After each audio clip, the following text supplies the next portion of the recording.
Hello, here I am, Eric Sheptock, coming at you. And I'm here in the John A. Wilson building, which is Washington, D.C.'s City Hall.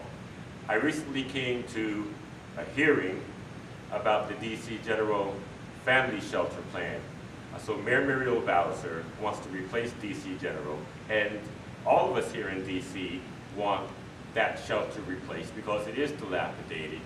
It was dilapidated when they made it into a shelter, and then they act surprised that it's dilapidated. Okay, go figure.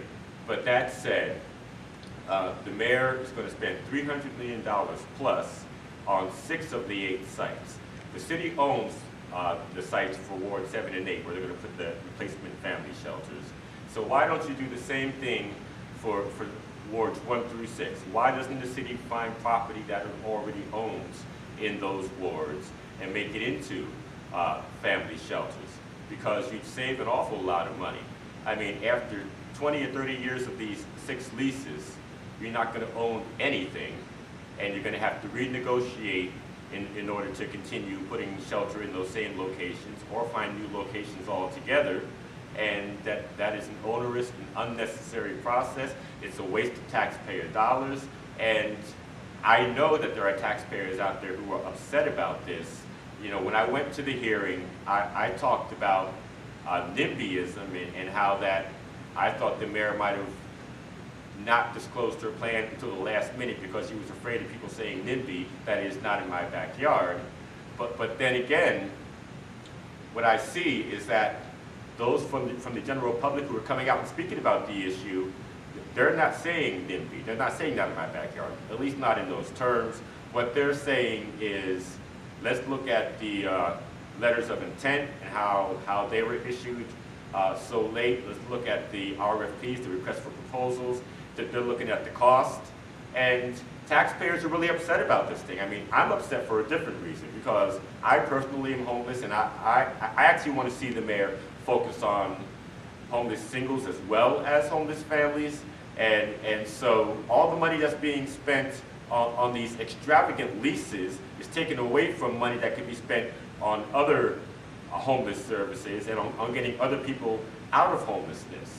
And so I want to encourage the general public to come out and to speak about this thing and to let city officials know just how upset you are. Some of you have already done that, but I also want to admonish the city officials to do better and not to let this thing go through. I mean, it's spoiling the developers. Now, the developers are just being smart about it because, I mean, that's what developers do. They look for great deals and they grab them when they can get them.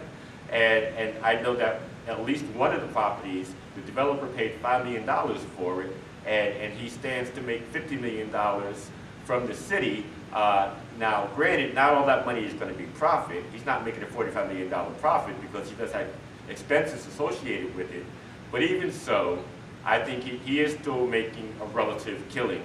And so there have been suspicions about this idea that the city is just handing the stuff off to developers, that there's some kind of contract steering going on. I can't prove that one way or the other just yet, but nonetheless, I think that the issue of fiscal responsibility is a major one, in that if that's what brings the general public into the fray around ending homelessness, then I'll take it, you know, come one, come all, and let's really put pressure on the city to do better and to use the money wisely and to make sure that we get the most bang for our buck and that we get other people out of homelessness.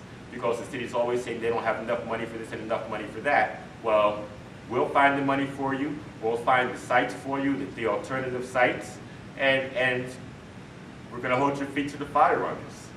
Thank you.